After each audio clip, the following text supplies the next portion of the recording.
né? E isso é assim, né? Alô, meus irmãos! Bem-vindo a bordo, todos! Estamos aqui para continuar, né? A gente estava conversando aqui, continuar nossa viagem junto ao trono da graça, todos juntos, pedindo a Deus que nos abençoe, né? Que Ele nos abençoe aqui, ó, por mim ali, Pedro, a Esther, a irmã Patrícia, o Jaison, eu, os amados irmãos aí onde que estão, né? Deus abençoe cada um de nós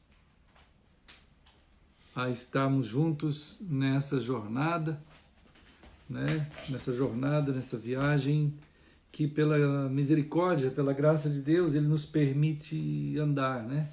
Andar assim, né? Viver.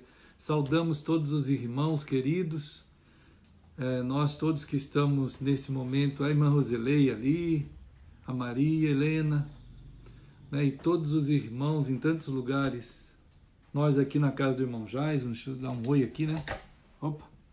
Ali estão os irmãos, olha lá a Esther, a irmã Patrícia, o irmão Jaison. E o Pedro, ele tá vindo ali, ó. Daqui a pouco ele aparece. Vamos ver. Olha ele. Oi, Pedro. Né? Jaziel, querido irmão Jaziel. E pedimos a Deus que nos abençoe, né, irmãos? E sabendo que nessa continuação, né, na continuidade da nossa caminhada, na continuidade, né, a gente tem uma palavra do Senhor em Ezequiel 22:30, né?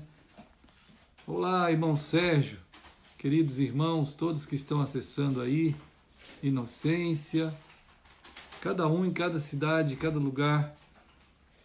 Nós queremos muito que Deus nos abençoe, abençoe o nosso país, abençoe o povo de Deus, né? Que nós possamos estar sendo revestidos do entendimento correto das coisas, né? Daquela percepção exata dos acontecimentos reais, da realidade real.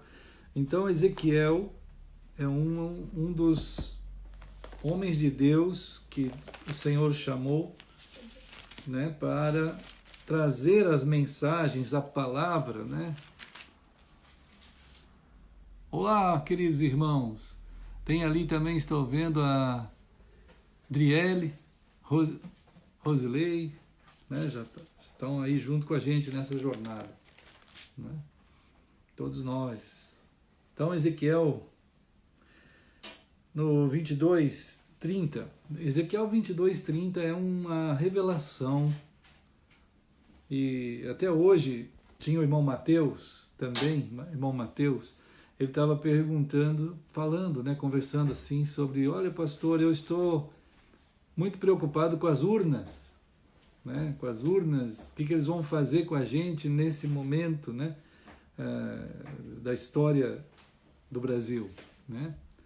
Evidentemente que todos nós sabemos que as urnas foram feitas na Venezuela. Elas foram feitas com duas funções, as urnas. Ela funciona, né? A urna funciona, se você não daria para fazer um brinquedo, né? Então fizeram uma urna mesmo. E essa urna funciona. Só que também ela é fraudável. Então ela funciona e ela é fraudável. Então depende da situação, as pessoas podem provar que ela funciona e que não é fraudável, como o Toffoli falou hoje, né? Ontem, hoje ele falou isso, né? Aquele ministro lá. Ele falou, olha, não, as urnas funcionam. Claro, se você teclar lá 2 mais 2 vai dar 4, né? Agora, todos os trâmites pelos quais tudo isso vai passar e todas as intrincadas formas de fraudar, que até aquele professor da Unicamp, até mesmo diante do Congresso e tudo, provou que frauda mesmo, né?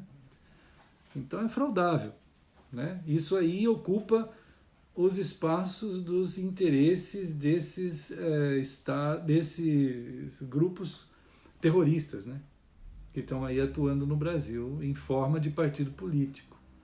Então o Mateus estava dizendo assim, olha, a gente chegou até aqui, não conseguiram matar o nosso querido Bolsonaro, não mataram, né? Ele está lá se recuperando e tal.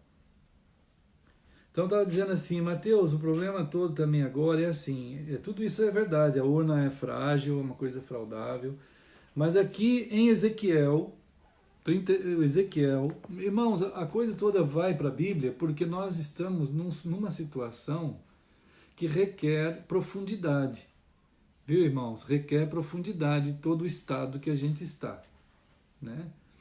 Se nós fôssemos um país normal, que estivesse passando por uma situação política normal, que não tivesse envolvido esses grupos terroristas, tentativa de assassinato do nosso provável presidente, né? Provável mesmo, porque mais prova do que já tem não dá, né?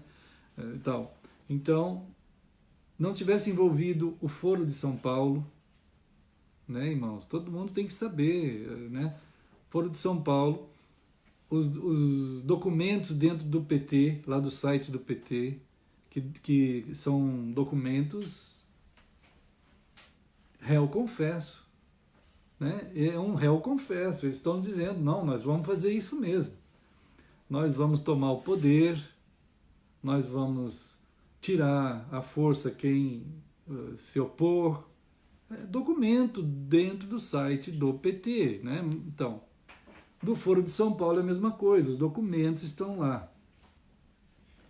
O pessoal formou, então se não fosse nada disso, seria um país normal, caminhando numa política normal, e a gente teria uma caminhada natural, sem essa apreensão toda que existe, né? Mas como tudo isso é uma realidade, e o Foro de São Paulo deriva de ele é um acordo das esquerdas na América Latina, como diz o próprio Lula, né?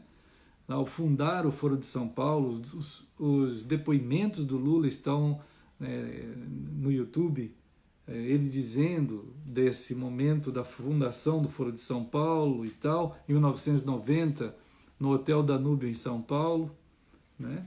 Então todas as intenções, propostas, documentos de domínio de poder estão ali. Isso deriva de Castro, né? E Fidel Castro deriva da União Soviética Antiga. É história, né? História. Nossos alunos não estudam essa parte da história. Tudo é escondido. Não falam isso. A União Soviética montou vamos dizer assim, uma semente de uma nova União Soviética, um novo bloco socialista em Cuba, e que depois foi abrangendo toda a América Latina pelo Foro de São Paulo, né? Então isso aí, os documentos do mundo soviético, eles são derivados do Manifesto Comunista, de Karl Marx. Karl Marx, Capital, né? Então a gente vê o Antônio Gramsci, são figuras históricas, irmãos queridos, que de fato formam a história recente dos domínios de poder nos países que puder, né? Agora, você vai ler o livro do pastor Richard Wurmbrand, Era Karl Marx um satanista? É preciso conhecer os documentos, as cartas do Karl Marx, né? Falando e fazendo pacto com Satanás, com o diabo. Você já imaginou, irmãos? Por isso que não dá certo. Como que pode um cristão ele apoiar um tipo de bloco socialista que tem o seu pai, a sua raiz no diabo? Não é possível isso, né? Não é possível um cristão fazer parte disso, não é possível a mente natural de um ser humano de bom senso fazer parte disso. Então, quando você observa que as mentalidades estão tomadas por essa ideia, você começa a questionar por que isso acontece, como é que pode, né? Então, o processo de tomada da mente, ela não é somente uma questão, vamos dizer, ideológica política. Não é só isso, né? Ali existe uma força, vamos dizer, ética, sim, por causa da prática, moral, é uma força moral. Além, mais profundo ainda, é um sistema de crença que gera a moral disso. É uma crença profunda que se estabelece dentro da pessoa. Não é só uma questão política. Eu tenho pessoas que já disseram isso assim, mas o senhor já está partindo para um lado moral. Eu falei, não é isso, estou partindo para um lado espiritual. É de onde derivam esses tipos de forças que escapam das estruturas normais de uma sociedade que Deus fez para que os homens pudessem seguir na história, né?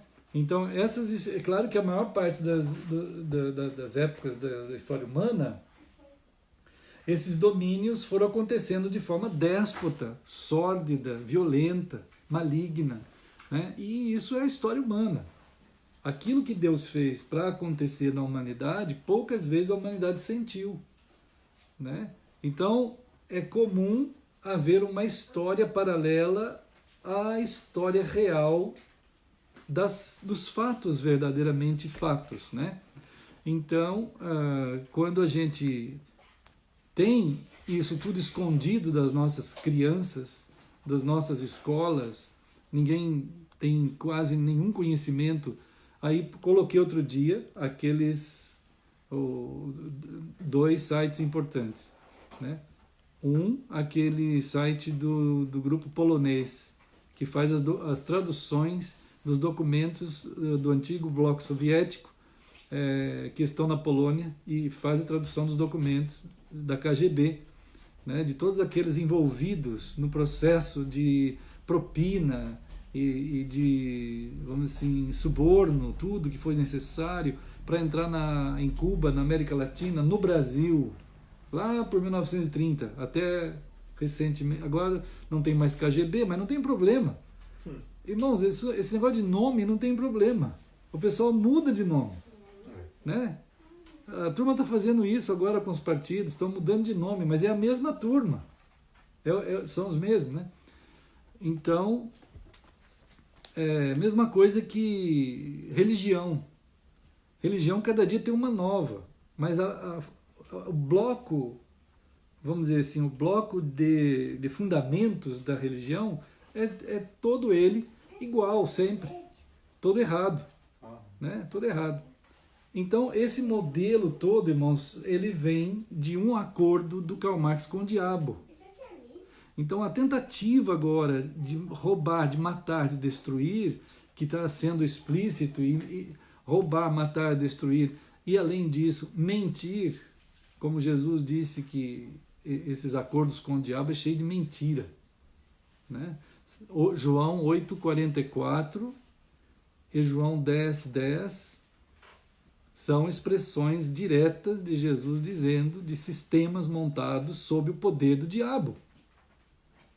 Jesus está falando aquilo. Vocês são um sistema montado pelo diabo. O pai de vocês é o diabo. João 8,44. Então, se o pai é o diabo, não adianta tentar vencer o diabo pelo viés político. Não adianta. Pelo viés moral, pelo viés, vamos dizer, até espiritual, de forma espiritualizada, humana, de mentalizações e coisas. Não adianta, tem que ter um poder maior que o diabo, né? E o poder maior que o diabo é só Deus, é Cristo. Então estava dizendo para o Mateus, né? Olá, Nancy! Não estava dizendo para o Mateus, olá, Nancy. Eu só estou falando, olá, Nancy! Né? O Mateus... né, Pedro? O Mateus estava falando isso. E agora, pastor, como é que vai ser? É claro, falei, Mateus, a turma, essa turma da iniquidade, eles não contam com 3 fatores. Eles não contam. Nunca. Porque a mente deles não alcança isso. Irmãos, quando a mente está tomada do jeito que está, não é uma questão política, não é uma questão assim que a gente já falou até agora. É uma questão de tomada da mente total da pessoa. Por isso que a gente não consegue falar com a pessoa. Se você apresentar uma razão, um argumento, por exemplo, vou lá, pego, eu já fiz isso várias vezes. Eu já peguei o documento do PT, né? Caderno de teses, mostrei para um petista, ele não se importa. Se você pegar a estrela na janela, mostrar para um comunista, socialista, desses todos que tem no Brasil, não importa. Aquilo para eles está lá no site mesmo, porque é a crença deles. É a crença deles, eles creem naquilo, eles querem aquilo. E se está escrito lá que tem que matar para acontecer, eles matam para acontecer. Então não existe uma crise no sentido de que está matando alguém porque não pode. Não, faz parte da causa. A causa requer matança? Mata. A causa requer o que for, vai ter o que for, não importa. Então não há uma ideia mais de humanidade. Não consegue mais, né? Então, eles não contam com Deus, né?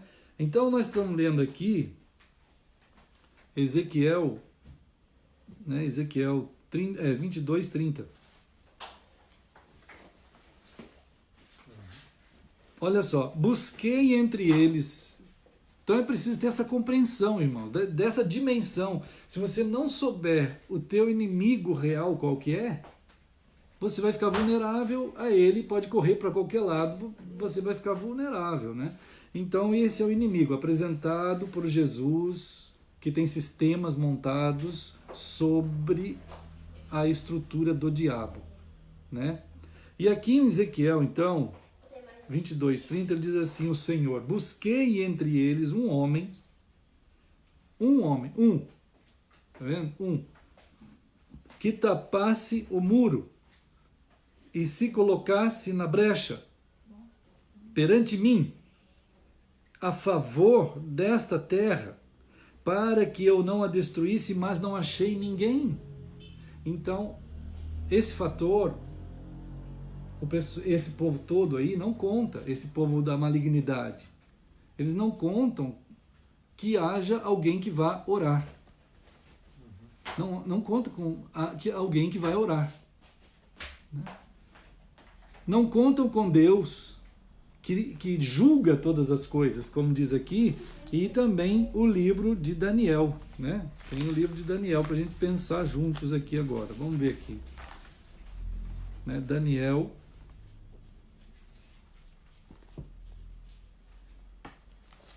Vamos ver. Há um momento lá, irmãos, na Babilônia. Daniel é um livro importantíssimo, né, para a gente refletir nesses casos de gente déspota dominando, de impérios, de maluquices acontecendo, né? E a gente tem aqui Daniel. Tem um momento aqui em Daniel, no capítulo 5, também, que o Senhor está dizendo o seguinte, Daniel, lá no capítulo 5, versículo 20, diz assim, quando porém o coração dos déspotas aí, né, do Nabucodonosor, do rei, do império, seja lá quem for, desse povo todo, se elevou e o seu espírito se tornou soberbo e arrogante. Irmãos, quando a gente lê essa coisa aqui, você vê o Ciro Gomes saindo na porta da casa xingando todo mundo, quase dando... Ele xinga tão alto e fala tanto palavrão contra as pessoas que estão ali em frente, fazendo alguma manifestação, aí ele fala assim, ele fala tão violentamente, acusando eles de violência. Mas a violência dele é tão grande, é tão pesada, e o xingamento, as ofensas, as falas que saem daquele coração, né, cheio de Satanás, aquilo ali vai saindo assim, e as pessoas ficam até assustadas de ouvir tanto xingamento e tanta violência que vem dele, falando que eles são violentos de estar ali na calçada, né? Então, normalmente é assim mesmo, né? Uma das formas que existe no coração do pessoal que está cheio de Satanás, nessas situações de querer dominar o próximo, né? Ele acusa, sai acusando e xingando o outro. Não tem conversa, né? Então o coração soberbo e arrogante foi derribado do seu trono real e passou dele a sua glória. Olha só, isso aqui Deus está dando um juízo de término de um governo na terra. Deus está dizendo, acabou esse governo, porque os governos, irmãos, estão nas mãos de Deus.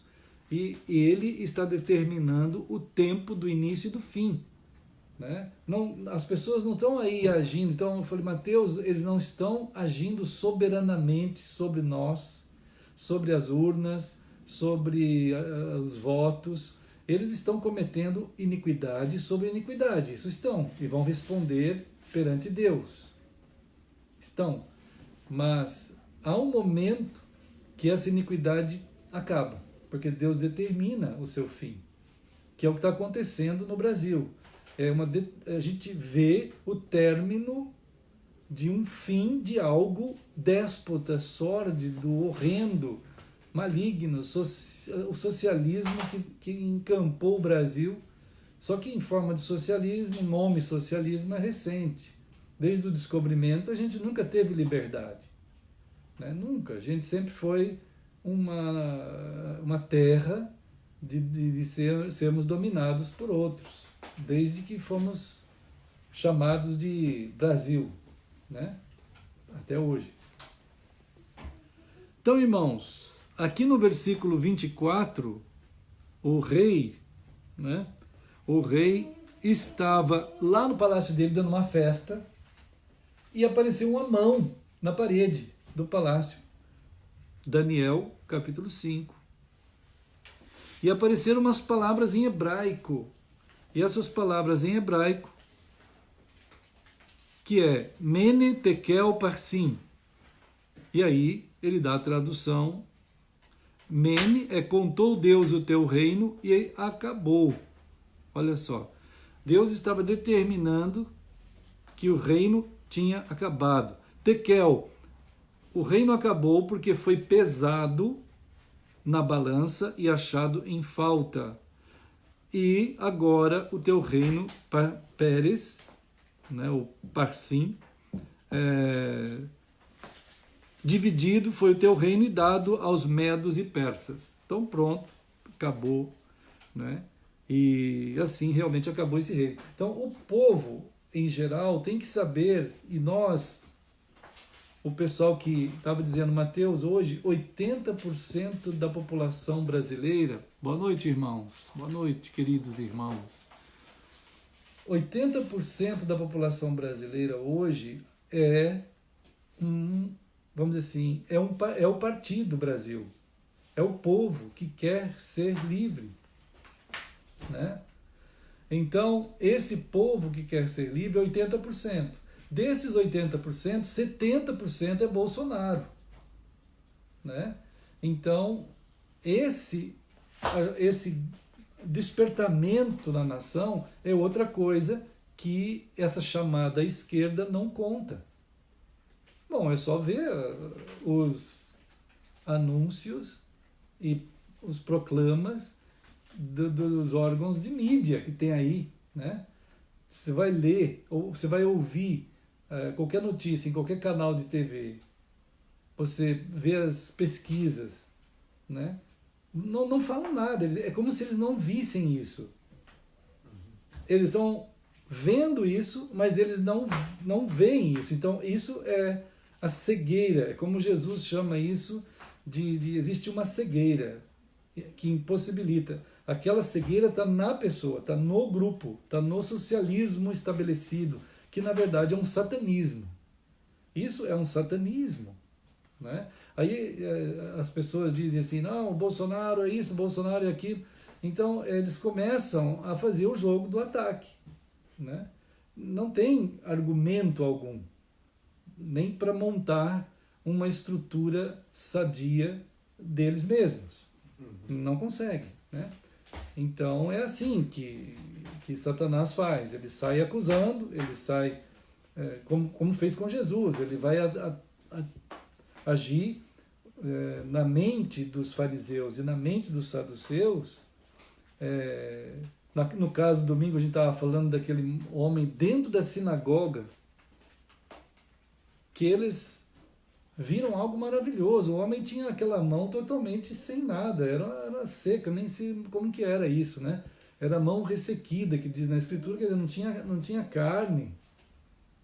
Não tinha. Parecia um esqueleto. Ele estava lá do lado de fora da sinagoga, Jesus olha, era sábado. Aí Jesus olha e diz para ele assim, e aí ele cura aquele homem. Quando Jesus cura aquele homem, diz o texto que tanto os fariseus quanto os herodianos, aquele povo ali, começou a arquitetar um plano para matar Jesus. Então a ideia da esquerda é essa. Quando você faz uma coisa boa, eles têm que arrumar um jeito de te matar. Né? Então a esquerda maligna, satânica, é baseado fundamentalmente no diabo. Ele surge do diabo. Né? Então, só que, de fato, eles não contam que esse povo todo está com essa visão. 70% Bolsonaro, 80% dos brasileiros não querem mais nada com esse tipo de ambiente. Né? Não contam com a pessoa que ora. Não contam com Deus. Ninguém desse povo satânico sequer menciona Deus em nada. Deus não existe para o esquerdismo. Né? Desde a base, Karl Marx dizia, não, eu vou lutar contra tudo que é ideia de Deus. Então faz parte fundamentalmente da esquerda raiz ser anticristo. É anticristo, confessadamente.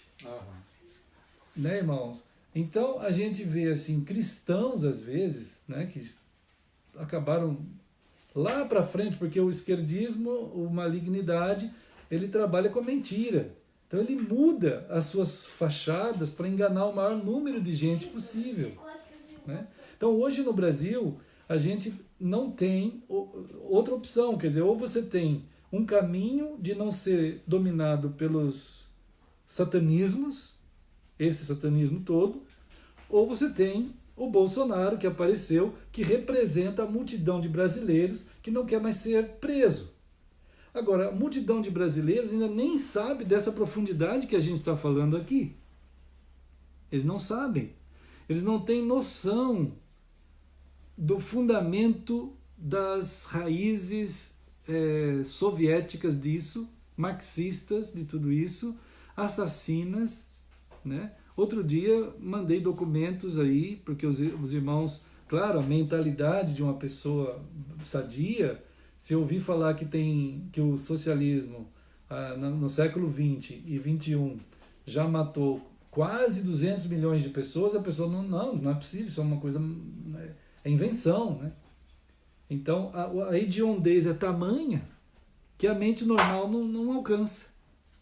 Né? Então mandei aquele livro, né, o Livro Negro do Comunismo, que só ali tem documentos de pelo menos 120 milhões de mortos, assassinados, desde da China, União Soviética e todos esses países comunistas, até mesmo Cuba. Né? Então, irmãos, e tem outros documentos e tudo mais. Mas a mente normal, ela tem uma dificuldade de entender isso. Só que o povo, em geral, está despertado, mas ele precisa conhecer não somente a superfície dessa malignidade, que é tirar o emprego da gente, tirar a saúde. Já é terrível tudo isso. Não é só tirar a moradia, não é só tirar... Você chega, né, aquele dia que o Lipe machucou a perna, a gente chega no posto e fala, não temos aqui isso, não tem aquilo. Né? Não tem, quer dizer... Onde que está o dinheiro para comprar um band-aid, um gás, né? E, enfim, Isso é um exemplo mais absurdo que poderia existir. Ninguém acredita nisso, né? Pessoas às vezes passavam lá em casa e diziam assim: olha, se o senhor for lá no posto, dá para levar uns rolinhos de gaze? Pessoal do posto, os agentes de saúde. A gente leva. Vim trazer aqui.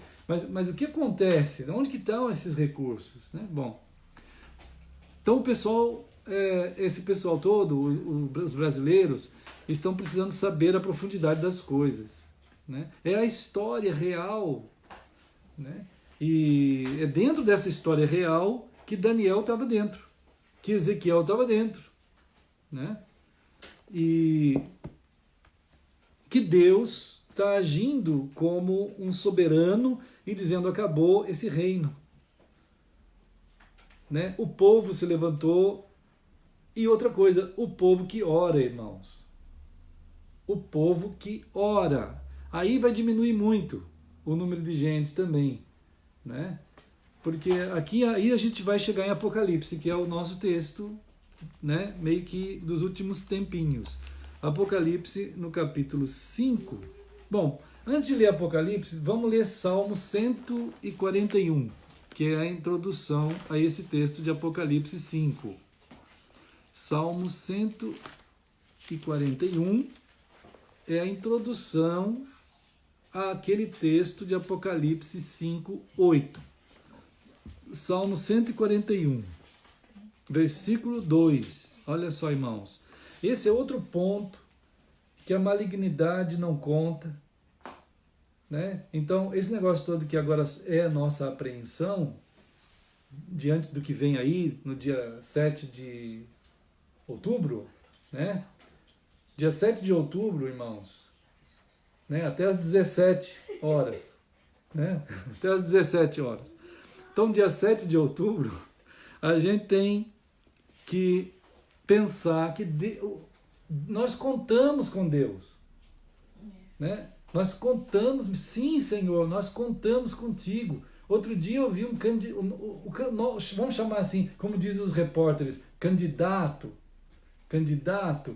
Se eu fosse um candidato, eu chamava o repórter de jornalista, chamava eles de jornalista também, um candidato, né, irmãos? Mas o Bolsonaro, outro dia,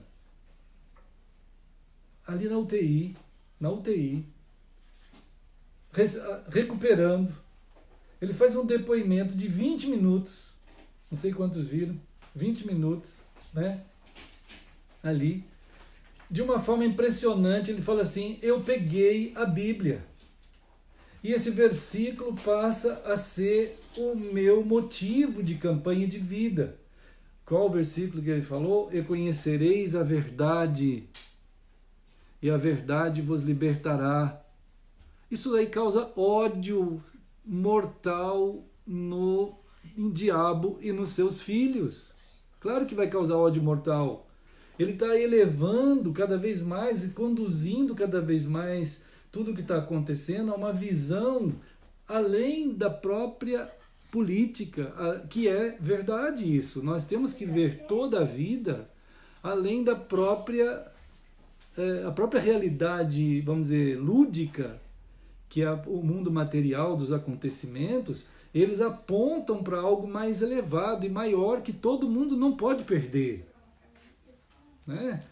Irmãos, por que a gente ensina o alfabeto para uma criança? Por que a gente ensina o alfabeto para uma criança? Porque um dia a gente quer que ele leia, né? Por que a gente fica falando com uma criança e ele vai, de tanto ouvir a gente falar aquelas palavras, ele vai começar a entender as palavras para depois entender a narrativa maior. Então, quando a gente tem Deus, quando a gente está falando, quando está vivendo a realidade real e existencial, lúdica dos acontecimentos, da vida material, ela não é o fim. Ela é algo que aponta para algo ainda maior, transcendente, né? Então a criança, quando você começar, por exemplo, Pedro, a gente começa a falar assim: Pedro, tem um sofá. Opa, ele já sabe o que é o sofá. A Esther, quando a gente fala assim, Esther, você vai algum dia talvez ter possibilidade de ganhar talvez uma tela para pintura. Você sabe o que eu estou falando, né, Esther? Deu para você saber? Ela já sabe. Ela tem uma quantidade de informações dentro dela que eu falando isso, ela já visualizou, ela sabe que é o que eu estou falando.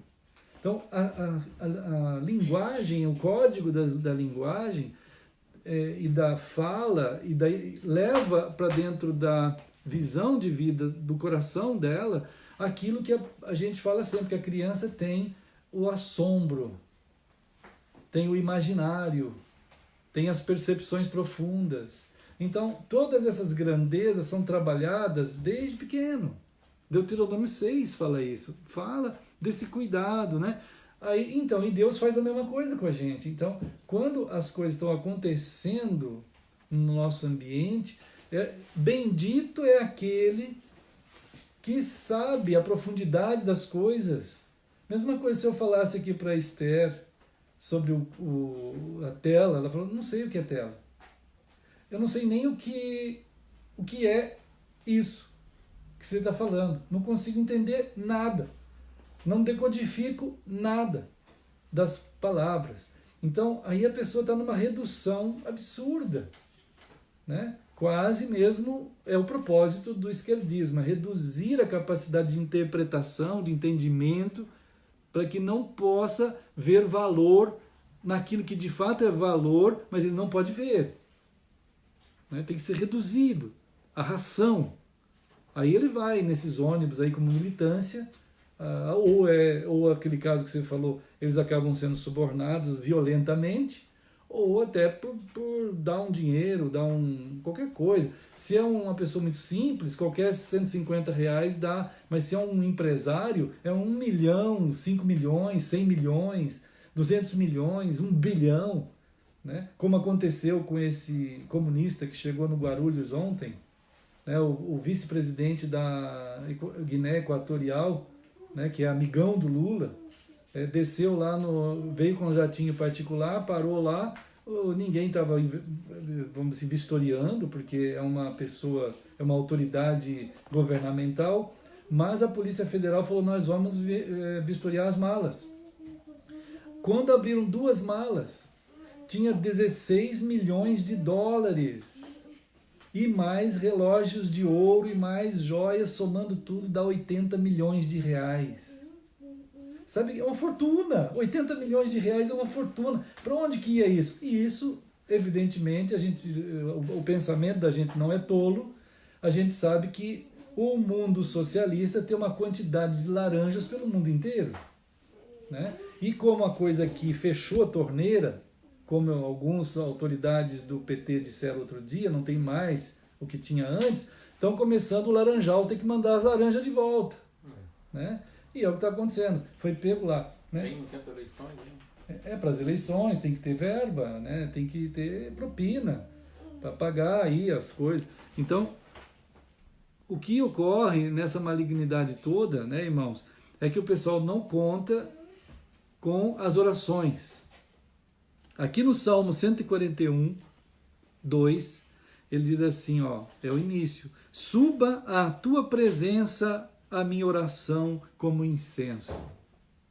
Né? Senhor, faça subir a minha oração, suba a minha oração até o Senhor como incenso. Isso é bem importante perceber aqui, né? Porque o Senhor está preparando a gente aqui para entender a profundidade da oração. Né? Então, lá aí a gente vai direto para Apocalipse 5.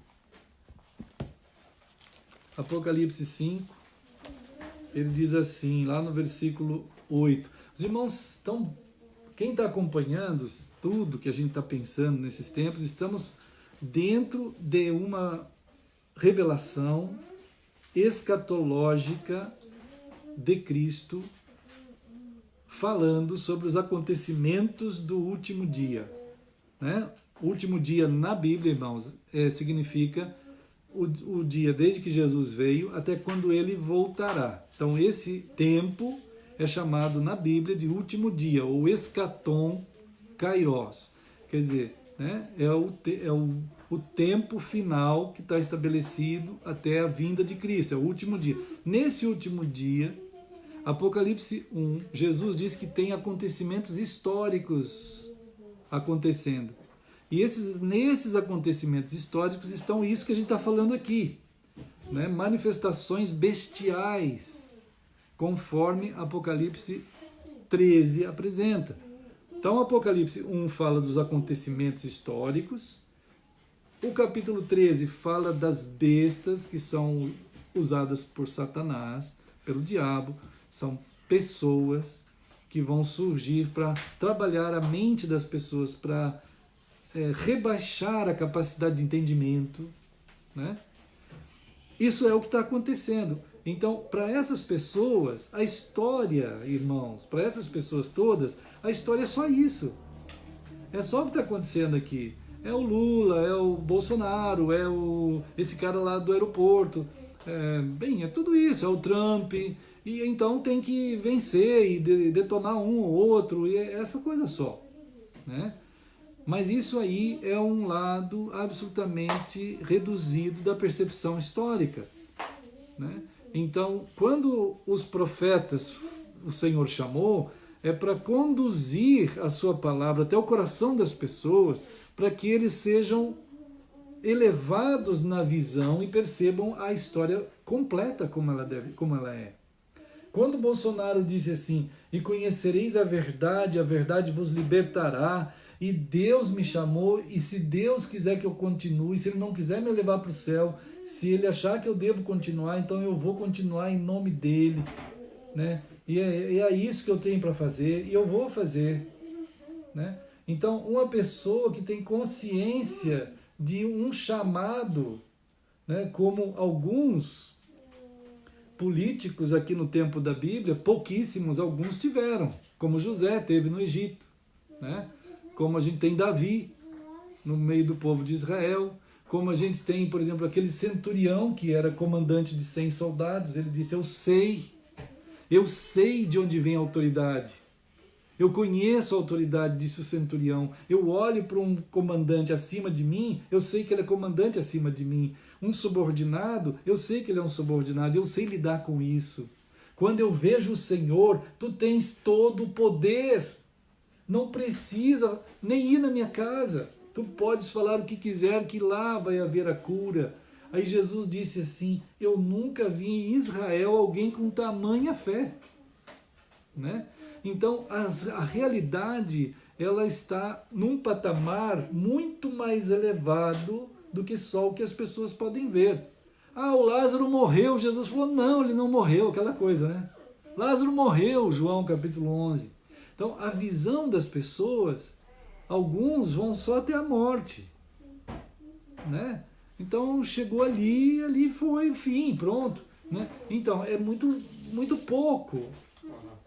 Alguns dizem a política, então é muito pouco, você só fala de política. Como assim só fala de política?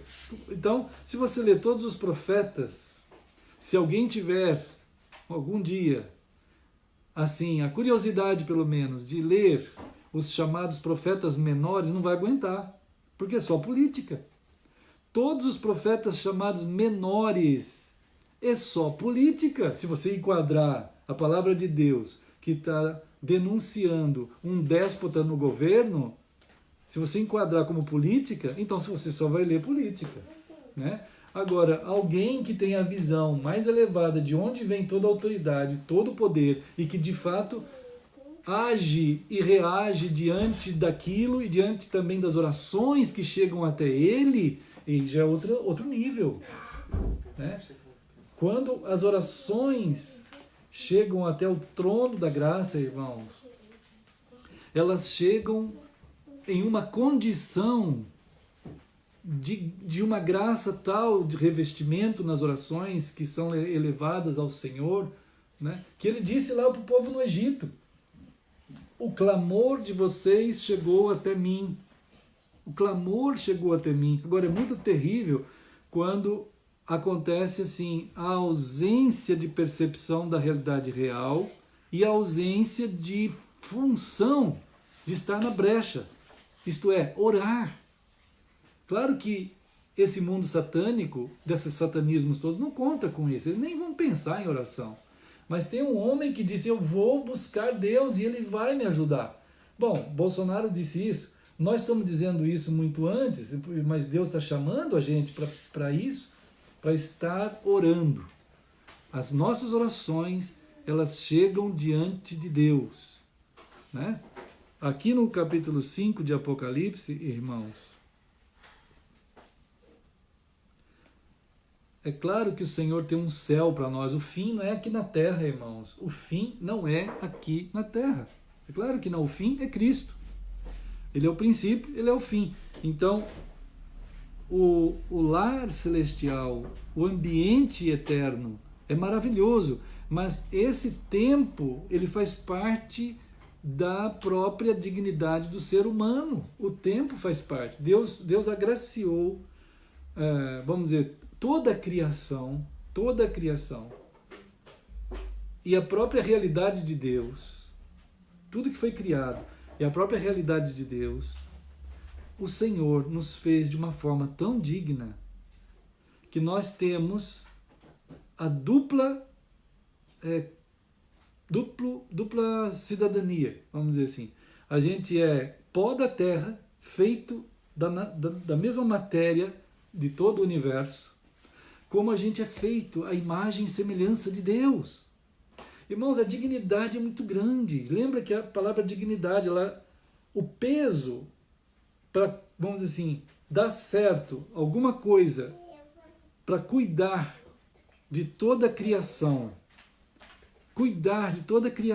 e todo o tempo que ela deve existir.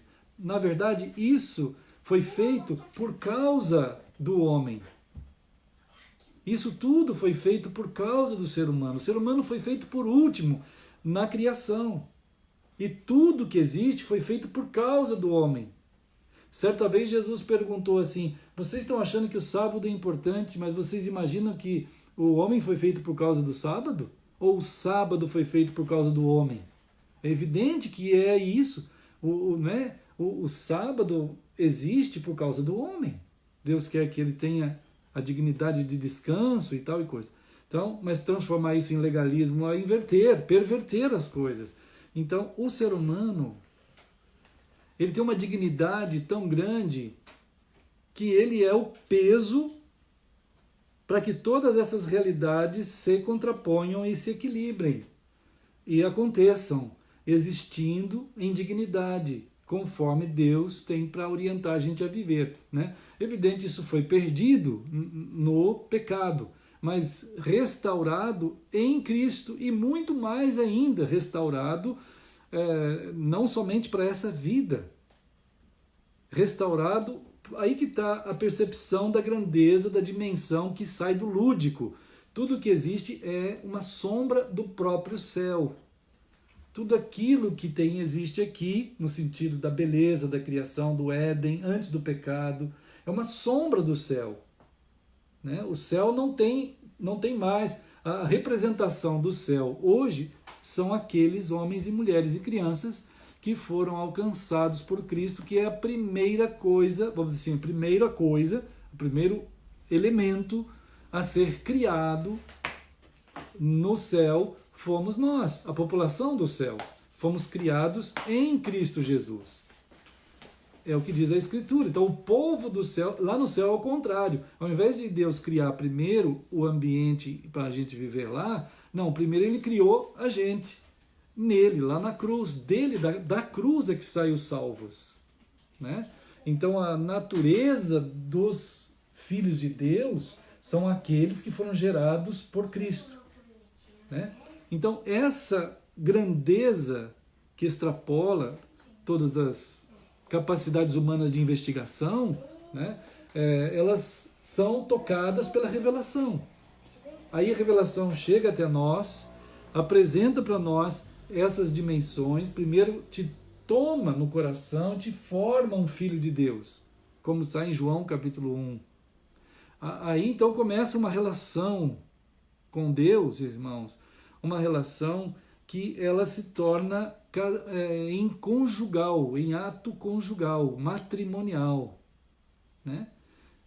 Aí é onde aparece o Senhor em Hebreus 13, versículo 4, dizendo que bem-aventurados entre todas as coisas que existem é o casamento. Bem-aventurado acima de tudo que existe, porque ele criou com essa dignidade, o casamento. Aí ele fala, e bem-aventurado o casamento sem mácula, o leito sem mácula. Então, o leito sem mácula é precioso para um casal, né? Quanto é preciosíssimo para o próprio Deus, que se casou conosco, que ele gerou. Quer dizer, ele gera a sua noiva. Como Adão foi gerado de Adão a sua esposa, gerou dele, veio lá do início, né? Gerou. Quando Adão gerou a Eva, Deus gerou, né? Deus gerou de Adão a Eva, é uma sombra do que Cristo ia fazer e faz em nós como filhos de Deus. Aí quando acontece isso, a gente se torna relacionamento conjugal com Cristo, né? Então, esse relacionamento conjugal, descrito em Hebreus ali no capítulo 13, né? Significa isso, quer dizer, não há nada mais lindo, nada mais precioso para o Senhor de ver um casal que o esposo ama a esposa ama o esposo, e isso significa não tem mais ninguém no nosso leito conjugal. Para o Jason, só Patrícia, para a Patrícia, só o Jason. Essa é a dignidade de um casamento, e é bendito isso.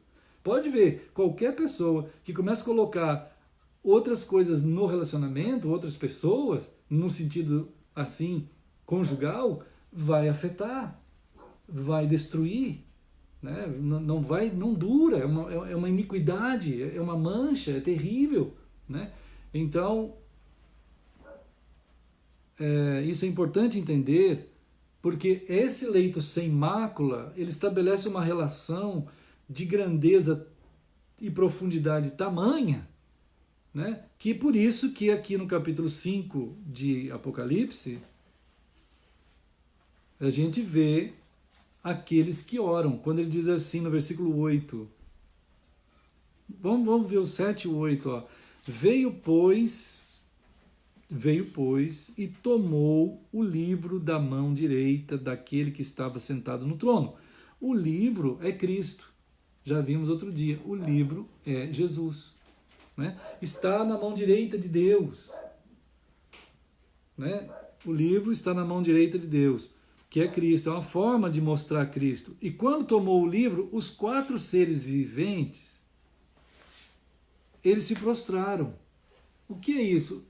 Se prostra diante de Cristo toda a existência, tudo que é criado, os 4 seres viventes é tudo que é criado, inclusive nós.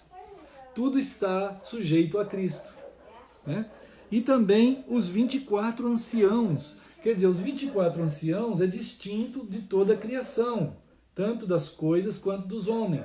Os 24 anciãos representam todos os salvos, todos os que são salvos no Antigo Testamento e no Novo Testamento. 12 referente às 12 tribos de Israel e 12 referente aos 12 apóstolos de Cristo. 24 anciãos representando a palavra de Deus que é dada pelos profetas aos homens. Os 24 anciãos representam o corpo de Cristo em Antigo Testamento e em Novo Testamento, que percorreram toda a história trazendo a palavra de Deus aos homens, para a salvação de gente, em Cristo. Esses 24 anciãos prostraram-se diante do Cordeiro, diante de Cristo, tendo cada um deles, aí que está uma coisa preciosa que caminha conosco, irmãos, caminha com o povo de Deus. O que nós recebemos do Senhor é uma harpa e um cálice, né, de ouro. Mas onde que está a harpa? Onde que está o cálice de ouro? Isso é uma forma de Deus dizer que nós fomos feitos, diz aí para entender a harpa, tem que ler Efésios 1, quando ele diz assim: nós fomos feitos para o perfeito louvor de Deus. Né? A harpa somos nós, irmãos, gente, pessoas que são a harpa de Deus. Então o Senhor dedilha essa harpa com a sua voz, com a sua palavra, escrevendo do seu poema perante os homens nessa agonia de vida, nessa angústia, nessas coisas todas sofridas. No meio disso tudo estão aqueles, e o Senhor vai resgatando mais ainda. Estão os que são de Deus também, que já foram resgatados um dia, como aconteceu comigo, com os irmãos, né, aqui também. A gente lembra o dia que o Senhor tocou em nós, e nós nascemos de novo. Houve esse dia. A partir daí, corpo de Cristo, sendo esses anciãos, aqueles que têm a autoridade de anunciar o que Deus de fato está colocando em nós, que é a sua harmonia, o seu tom, a sua sinfonia, como também Mateus fala do sinfonê, né? Sinfonê, o acordo entre os homens e o céu, o acórdão, o acordeon, aquilo que a nota é igual, o que toca no céu toca na terra, o que toca na terra toca no céu, é a mesma orquestra tocada no céu, que é a voz de Deus e a sua vontade sendo feita em nós, como Jesus abençoou os seus, dizendo assim: ó Pai, Tu és o Pai querido, que a Tua vontade seja feita, assim na terra como no céu. Isso aí é sinfonê. Isso é sinfonê, irmãos. É a sinfonia, é a harpa, é o dedilhar de Deus com a sua voz, tocando os instrumentos de gentes que ouvem a sua voz, o amam, creem nele de todo o coração, conseguem, pela palavra de Deus, serem elevados às dimensões que o Senhor está revelando e ver as coisas que os olhos não veem, que os ouvidos não ouvem, que a mente não alcança, que a intelectualidade não chega, né? Não dá, não tem jeito, é uma outra fronteira que Jesus ultrapassou de lá para cá para nos pegar daqui para lá, né? E nos leva nessas palavras todas a irmos e sermos ao mesmo tempo, irmos ao trono e estarmos aqui ao mesmo tempo, para podermos ser os instrumentos tocados pelo Senhor em toda a história e agora na nossa história, nesse tempo, né? Nós estamos afirmando aos homens e às mulheres que conheçam as estruturas de Deus, quanto também da malignidade, para que possam discernir pela palavra de Deus que revela tudo isso, né? Para que possa ver. Então, quando uma pessoa diz: Senhor Deus, eu peguei a Tua palavra, eu quero muito conhecer a verdade, porque ela liberta, e eu quero fazer disso a promoção da minha vida seja essa promoção. Então, é uma coisa bendita. Enquanto o outro fica xingando todo mundo na porta de casa, o outro fica falando palavra de Deus, né? Enquanto o outro fica amaldiçoando todo mundo por ali, o outro diz assim: olha, Brasil acima de todos, e olha para o alto. E aquele filho acariciando aquela cabeça assim carinhosamente de um filho que ama um pai que está ali ferido, ele diz assim: Deus acima de todos, né? Então, se alguém não tiver sensibilidade para fazer pelo menos uma pergunta sobre essas palavras, que uma pessoa que está ali à beira da morte, ele está para morrer ou viver. Por isso que é UTI, eu vou morrer ou vou viver. Eu não sei o que vai acontecer comigo, mas nem os médicos sabem. Deus sabe. Mas em geral, ele está ali, ele está dizendo: é isso que a minha vida é. Se eu tiver que ir para Deus, eu vou. Se eu tiver que ficar aqui, eu vou servir a Deus, né? Então, por essa palavra que alguns governantes do antigo mundo, do tempo do Antigo Testamento, chegaram a conhecer o poder de Deus e até alguns deles a obedecer, como Ciro, como Nabucodonosor por um tempo, né? Outros, o próprio Faraó viu grandezas, no caso dele não quis nada com nada, mas no tempo de Paulo, quando ele viu Agripa, né? E depois ele disse: puxa vida, quase que eu sou feito cristão pelas tuas palavras. Por pouco tu me persuades, mas por muito pouco. Então, né, ele estava sendo tocado. Né? Não só na dimensão da estrutura de política, ele já estava sendo tocado na estrutura do céu, pela palavra testificada por Paulo. Né? Então, irmãos, prostrar-se diante do Cordeiro, cada um deles tendo uma harpa. Olha só, é-nos dado essa graça de tocarmos essa melodia do céu. Claro que quanto mais melodia do céu tu tocar, é resistir ao diabo. E diz a palavra de Deus, resistir ao diabo e ele fugirá de vós. E o povo maligno aí não conta que tem alguém orando. E tem, irmãos. Nós estamos orando. Nós estamos tocando a harpa de Deus. Ele está tocando a harpa. Né? E diz aqui, ó, e tinham taças de ouro também. Eles tinham, cada um deles tinha uma taça de ouro. E essa taça de ouro é um modo de dizer que ali estão cheias das orações dos santos e que eram levadas ao Senhor. As orações eram levadas, né? As orações dos santos. Como que a gente sabe que elas eram levadas? No capítulo 8, Apocalipse 8, né? Apocalipse 8 fala dessas mesmas orações sendo levadas. Lá no capítulo 8, diz assim, ó, no capítulo 8, versículo 1, ele já começa dizendo assim, ó, quando o Cordeiro abriu o 7º selo, irmãos, nota que os selos todos, 7, né? 7 selos significa toda a história. Toda a história, ela é, aqui a gente vai ver selo por selo, igual a 7 cartas, a gente vai ver carta por carta. Mas aquelas 7 cartas é uma carta só. E esses 7 selos é um acontecimento só, né? As taças derramadas, as 7 taças, tudo é um acontecimento dentro do último dia. É um acontecimento sob a autoridade e perfeição de Cristo. Então, quando no momento, há um momento, vamos dizer assim, da autorização de Cristo para que todas as coisas aconteçam, irmãos. No último dia, há um momento revelado aqui no capítulo 8, versículo 1. Quando o Cordeiro abriu o 7º selo, isto é, está autorizado a tudo acontecer. Olha só, irmãos.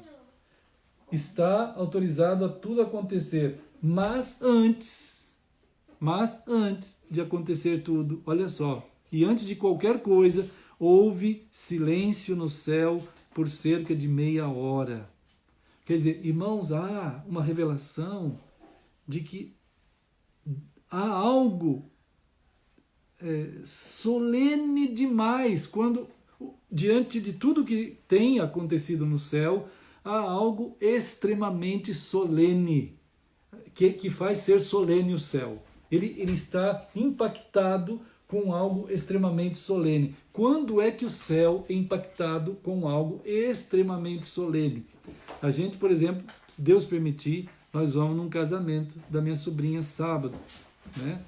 Nancy está melhorando e queremos ir. O casamento é um momento solene. O momento solene é o seguinte, todo mundo fica atento àquilo que está acontecendo. Lá vem a Bianca, lá vem o noivo, lá vem o noivo primeiro, né? Lá vem a Bianca. Eu estou falando, eu errei porque eu falei do ponto de vista bíblico, né? Do ponto de vista bíblico, realmente, primeiro é a noiva que está esperando o noivo. Incrível que pareça, é assim mesmo. Né? No mundo bíblico, da revelação da vinda do Senhor, é a noiva que fica esperando o noivo. Então, no caso, voltando ao assunto, né? É uma coisa solene, e é solene mesmo. Aí todo mundo fica atento àquilo, aquela cerimônia toda, é algo, de fato, extremo. Não tem nada maior no mundo. Não existe nada maior no mundo do que o casamento. Tudo o mais vem no mundo, né? Vem depois. Tudo que foi criado vem depois. Então, aqui, irmãos, houve uma situação de solenidade máxima no céu. E essa solenidade é por quê?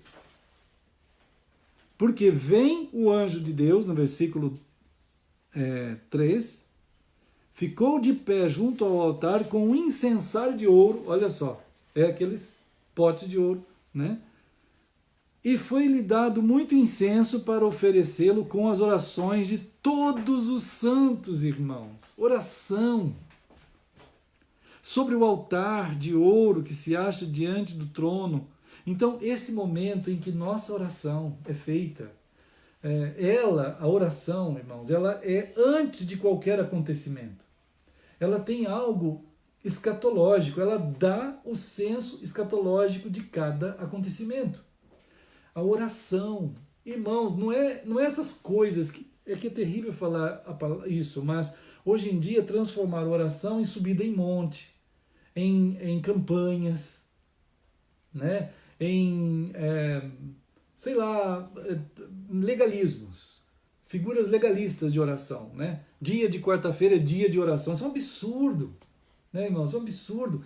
A oração dos santos é aquilo que sai de dentro do coração do santo de Deus, do homem de Deus, da mulher de Deus, do Pedro, da Esther, da Patrícia, do Jaison, a hora que for, ele tem acesso ao céu, ele vai clamar, ele vai orar. Irmãos, a gente vai chegar diante de Deus e dizer, Senhor Deus, eu estou aqui. Deus vai dizer, eu sei, eu te conheço, eu te amo, tu foste lavado com o sangue do meu filho, o que é que tu queres? Senhor, eu quero falar sobre essa iniquidade que está acontecendo lá no Brasil. Pode falar. Aí tu vai falar. Isso é o Salmo. Quem lê o livro dos Salmos inteiro vai ver o salmista falando, Senhor, eu não aguento mais, as pessoas se reuniram para me matar. Eles vieram na frente da minha casa, Senhor, e construíram um túmulo. E puseram o meu nome no túmulo. Já pensou se acordar de manhã, abre a porta, é um túmulo escrito lá, o teu nome. Terrível. Aí ele clamou, ele foi ao Senhor. Né? Aí ele vai orando, ele fala, Senhor, eu vi o dia que essas pessoas que cavaram esse túmulo e puseram meu nome, eles morreram. E eles foram enterrados nesse túmulo. Porque tu fizeste isso. Irmãos, são coisas acima da compreensão. Mas a oração estava feita. A gente não tem noção do que vai acontecer, irmãos. Não é que a gente tem que saber o que vai acontecer, não é isso. Você não sabe o que vai acontecer, mas você sabe que você vai orar. E a oração, ela é escatológica, ela é antes de qualquer acontecimento, ela é antes. Ela vai passar, ela tem supremacia, ela tem autoridade antes de qualquer coisa. Então você ora. Irmãos, povo de Deus, ore, fale, chegue diante do Senhor e fale. Uma vez o salmista disse assim, Senhor, eu não aguento mais de ver tanta gente iníqua se dando bem, ficando rico, tendo dinheiro. Né? Salmo 73, acho. Aí ele ficou falando tudo aquilo, aquela revolta. Porque tem hora que tu tem umas revoltas por causa de iniquidades. Mas o que você vai fazer com a revolta? Você vai orar, transformar numa oração. E tu vai dizer para Deus, no sentido daquele homem e mulher de Deus que ora por aquilo. Que ora, que faz com que aquilo seja um incenso dentro daquele pote de ouro que está sendo levado perante Deus. Irmãos, aquilo é escatológico, chega lá antes dos acontecimentos, mesmo que às vezes eles já tenham acontecido. Mesmo. Irmãos, quanta gente não vê, às vezes, famílias numa situação como tem acontecido, né? Hoje a Heloísa falou assim, pastor, meu irmão mandou uma foto minha tão assim antiga, e ele falou para mim assim, você continua tão bonita quanto. Foi uma coisa lindíssima, né? Então, eu falei, Heloísa, olha só o que Deus está fazendo, só tu sabes a dimensão disso. Quanto tu tens orado pelo teu irmão, né? Pela tua família, pela tua mãe, pelas tuas irmãs. Tu tem orado. Eu sei que tu tem orado porque tu fica com agonia em orar por isso. E agora, como você faz isso, a oração vai antes de tudo e alcança o teu irmão em algum ponto em que Deus vai alcançar e tocar naquela vida, que só Deus sabe. Então, quando a gente vai orar, ele diz assim, essas coisas vão acontecer, mas o que vai acontecer, eu não sei. Às vezes tu fala assim, eu vou pedir por aquilo. Tá bom, tu até pediu por aquilo. Tu pode falar aquilo que tu queres, tu fala mesmo. Isso, aquilo outro. São coisas que a gente pode falar. Às vezes tu nem sabe também, tu não quer falar, tu não sabe nem o que vai acontecer. E tu fala, Senhor, eu estou pedindo a Ti, eu não sei, mas conforme a Tua santa vontade, toca em mim, eu não sei nada direito, mas Tu sabes todas as coisas.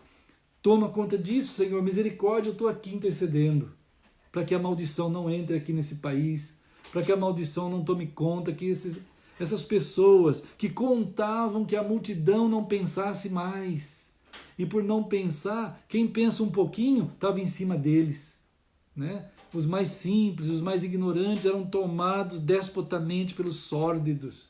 Então, agora ele está orando, né? E aí quando a gente ora, está aqui no versículo 4 e 5, quer dizer, 5, 8, 5. Olha só. E o anjo tomou o incensário. Irmãos, agora começa uma parte que a gente não tem como saber nada. Ele encheu-o de fogo do altar. Fogo do altar. Irmãos amados, fogo do altar. Fogo do altar, para a gente entender um pouquinho isso, tem que ler Levítico 10. Levítico 10, tem um momento lá que os filhos de Arão, né, eles foram lá, pegaram um incensário, olha só, é o artifício deles, puseram lá as brasas lá dentro, eles puseram fogo e foram oferecer aquele incensário para o Senhor. Na hora que eles entraram ali na presença do Senhor, morreram na hora. Veio um fogo de dentro do altar e consumiu os dois, filhos de Arão. E Arão ficou assim espantado, os filhos dele sumiu no fogo, né? Foram mortos. E aí diz o Senhor lá em Levítico 10, 1 em diante, ali ele fala assim, não admito fogo estranho no meio do meu arraial, do meu povo, nada, né? Isso aí tem que ser lido à luz disso aqui tudo, né? Fogo do altar é vontade de Deus, é Cristo. Isaías capítulo 6, meus irmãos. Isaías 6, o Isaías estava assim, quando veio uma brasa viva do altar, lá do céu, né? Lá do altar de Deus. Tocou Isaías, ele se converteu, foi purificado. Vem do céu. A vontade de Deus para nós vem do céu, né? Aquilo que tem que ser feito para o povo de Deus vem do céu, do céu. Né? Às vezes alguns irmãos, colocam algumas coisas lá no site da Eclesia, assim, e eu, lá no grupo, eu falo assim, irmãos, essas pessoas que estão sendo referências, que às vezes a gente acaba... a gente vê um monte de... Vamos dizer, muita gente a gente assiste, muita gente a gente lê, né? Mas quando você tem que tomar muito cuidado quando você vai usar alguma referência, né? Porque aquela pessoa em si que às vezes está sendo colocada já está numa depravação de vida, né? Numa degeneração de vida. E muitas vezes, talvez até a pessoa que colocou aquilo ou indicou alguma coisa assim, ele consegue discernir tudo isso. Mas quando você faz público alguma coisa, nem todo mundo tem a tua mesma consciência. E uma vez o Senhor falou para Paulo assim, Paulo estava dizendo lá, né, aquilo que Deus disse, falou assim, e as comidas sacrificadas aos ídolos, posso comer? Ele falou, pode, agradece a Deus e come, mas cuidado com as mentes que estão perto de vocês, dos cristãos, porque muitos deles não têm esse discernimento, para eles ainda, aquilo é muito difícil de engolir. E de fato, isso é para tudo. Às vezes você tem uma pessoa, um youtuber, ou um livro, ou uma publicação no Face, você lê, você guarda, eu peguei, li, comparei, você tem como separar mesmo. Agora, quando você indicar, olha pessoal, isso aqui é muito perigoso, porque você não sabe que tipo de mentes vão receber aquilo, né? Como que aquelas pessoas diversas vão receber aquilo lá, né? Então, fogo estranho do altar de Deus não pode acontecer no meio do arraial, no coração de ninguém. Claro, procura o máximo que tu puder seguir apenas, única e tão somente e sempre na palavra de Deus. Ainda que tu veja uma quantidade absurda de coisas estranhas, mas não vai se deliciar no arraial daquele que você já sabe que é iníquo, né? Não precisa comprar uma literatura misturada demais com coisas tão iníquas. Por que tu vai ler? Às vezes chega a testemunha de Jeová lá em casa, o senhor quer um livrinho desse? Não quero. Mas por que o senhor não quer? Eu já tenho a Bíblia já, gente. Mas é sobre a Bíblia, mas eu não quero nada sobre a Bíblia, eu quero a Bíblia, acabou, né? Claro que eu tenho muita coisa sobre a Bíblia, mas são coisas saudáveis. Agora, aquilo ali é muito ruim, é herético, né? Aquilo ali é satânico. Bem, fogo do altar de Deus é a ação direta de Cristo sobre nós, sobre aquilo que você intercedeu, é Ele que vai agir. É Cristo que vai agir. Não? Tem gente que fala assim, a oração daquele pastor tem poder. Isso é satânico. A oração daquele irmão lá, não sei quem, tem poder. Isso é satânico. Irmãos, poder é de Cristo, poder é de Deus. Mas essa coisa iníqua, dentro da teologia também, grudou em uma quantidade imensa de crentes. Então ele tem que ir num templo, num dia de quarta-feira, ou de sexta, ou de dia não sei do que, para receber aquele tipo de bênção. É iniquidade, é fogo estranho. É absolutamente iníquo. Estão morrendo aí, né? Então, bom, isso aqui à luz de Apocalipse 8:5. Nota que o fogo do altar vai à terra, irmãos, vai dentro da história, vai agir na história. Na história. Poxa, outro dia até o Daniel falou, pastor, dá uma olhada no Olavo de Carvalho, né? Vamos ver então o que aconteceu. Tá. Ele está falando lá que a escatologia não pode ser histórica. É um absurdo. Como que um homem desse pode dizer? Bom, é claro, ele pode dizer, ele não sabe nada de escatologia, né? Ele pode ser bom em história, em algumas coisas da área assim, marxista, ele é muito bom mesmo, né? Até da filosofia. Mas da teologia, não dá para ouvir, é muito ruim, né? Como que ele está falando que não dá, né, irmão? Então não dá para dar muita corda nisso, porque a escatologia de Deus é histórica, ela vai para dentro da história e vai acontecer ali, né? E aí vieram vozes, relâmpagos, terremotos, tudo, trovões, ação de Deus, né? Sobre tudo aquilo, sobre todos os acontecimentos. Bom, amados, isso eu queria compartilhar com os irmãos, essas coisas, né? Para a gente junto pensar que contamos com o Senhor, Ele agindo sobre tudo, Ele determina o começo e o fim dos impérios, e o povo santo que ora. Que coisa maravilhosa, né? A gente clamar, orar por tudo isso daí mesmo. E vamos celebrar, né? Queria falar alguma coisa, irmão? Um dia conversando com um cristão, a pessoa falou que aí já leva para o outro lado, né? Sim. Tanto faz um ou outro, Deus está no controle, então tanto um ou outro. Isso é absurdo, né? Deus vai cuidar. Isso é uma malignidade. Né? É claro, olha só. Tem Cristo, né? Então, claro. Não tem? Até. Nossa, não é assim. Aí já veio uma coisa totalmente. Ele cria uma teologia, para justificar a sua anemia e a sua inércia e a sua incapacidade de perceber profundamente as coisas, Sim. a sua histeria naquilo que ele mesmo é, ele se guarda naquilo que ele está sendo e não quer de fato, ele quer ficar em cima do muro, né? Como disse o Senhor, não tem jeito, ou você está comigo ou contra mim. Né? Não é possível. Pensa que está em cima do muro, mas nem está. Não, ele nem está. O domínio do diabo é de cima do muro para lá. Né? Esse é o domínio do diabo. Agora, Cristo não, é do lado de Cristo. Só isso, a verdade é verdade. Né? Então, vamos celebrar o Senhor, meus irmãos queridos, todos os amados que estão em todos os lugares. Nós vamos celebrar agora o que está escrito, né? Que o Senhor nos deixou como filhos, como povo do Senhor.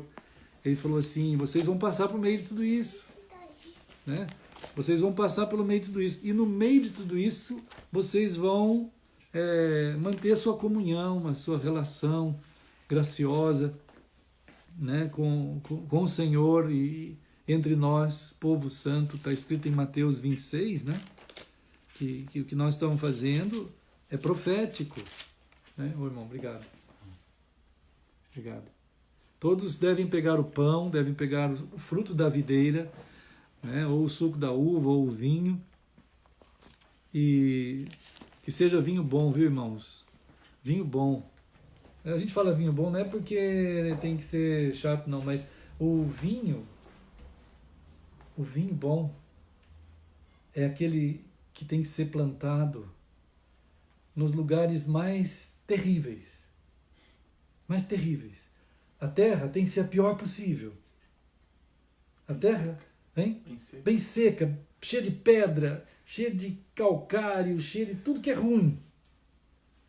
Existe um jargão em quem faz vinhos bons na Europa, eles dizem assim, o vinho bom tem que sofrer para ser vinho bom. Porque aí, irmãos, a raiz daquela videira vai chegando, vai indo para baixo, vai indo para baixo, vai indo para baixo, procurar os nutrientes lá do fundo da terra, o mais fundo possível. E não vai ser muitos vinhos, a quantidade do vinho bom é muito pouca. Né? Essa quantidade das vinícolas aí que aparece aquele monte de vinho, né, não é bom. Então, a quantidade do vinho bom é muito pouca. Aí quando vem aquela uva, vem com aquele tipo exato, com aquela quantidade exata.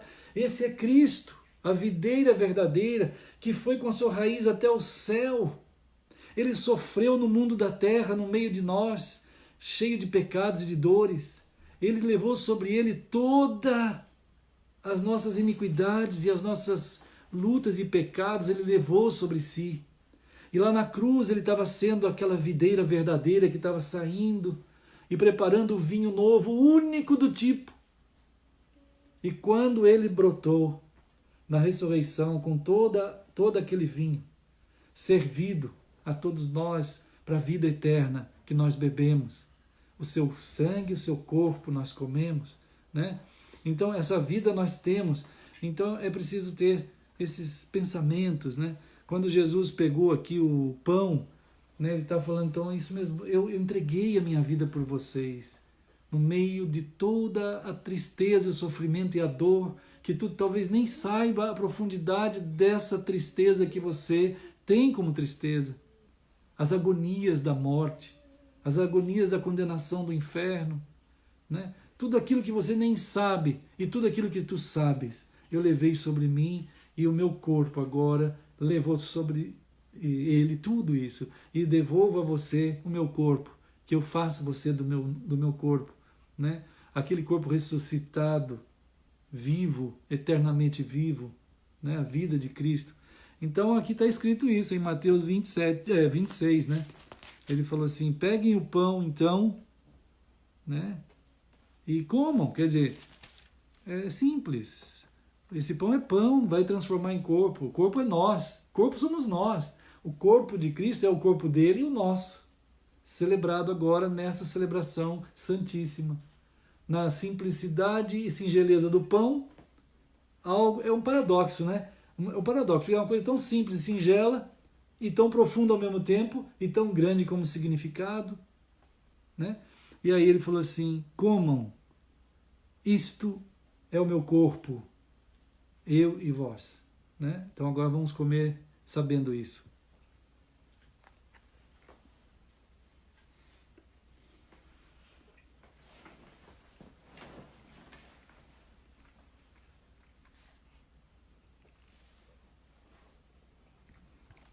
Senhor querido,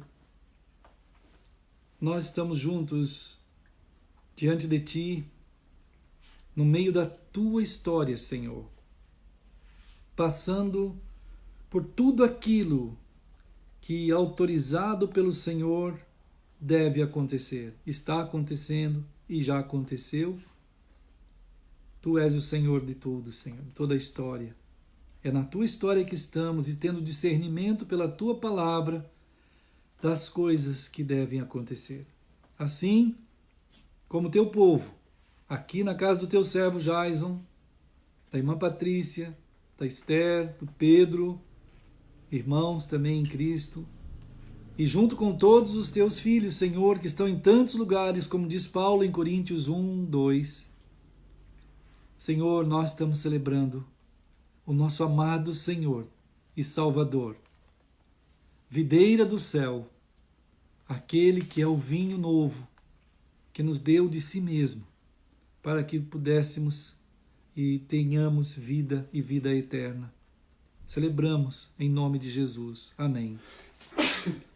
Irmãos, Jesus também pegou o cálice e ele falou assim, ele deu graças e falou, bebam dele todos, porque o meu sangue é o sangue do Novo Testamento, derramado em favor de muitos para a remissão de pecados. E então, aqui está o momento profético daquilo que aconteceu na cruz.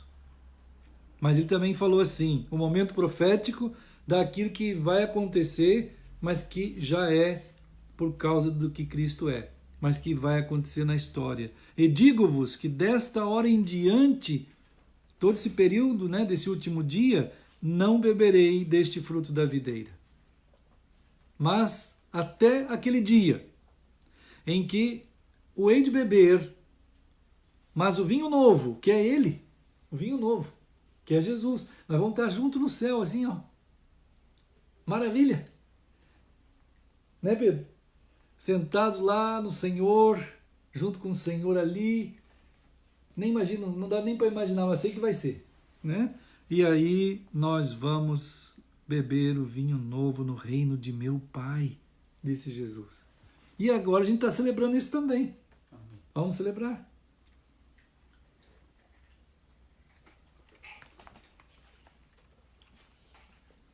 Senhor querido, obrigado, Senhor, pela santíssima comunhão, coinonia eterna, que jamais acaba e que não tem mais limite algum, nem de espaço, nem de tempo, nem de geografia, nem de potestades, nem de altura, profundidade ou morte, nem a morte, Senhor. Tu falaste isso lá, nem a vida, nem nada.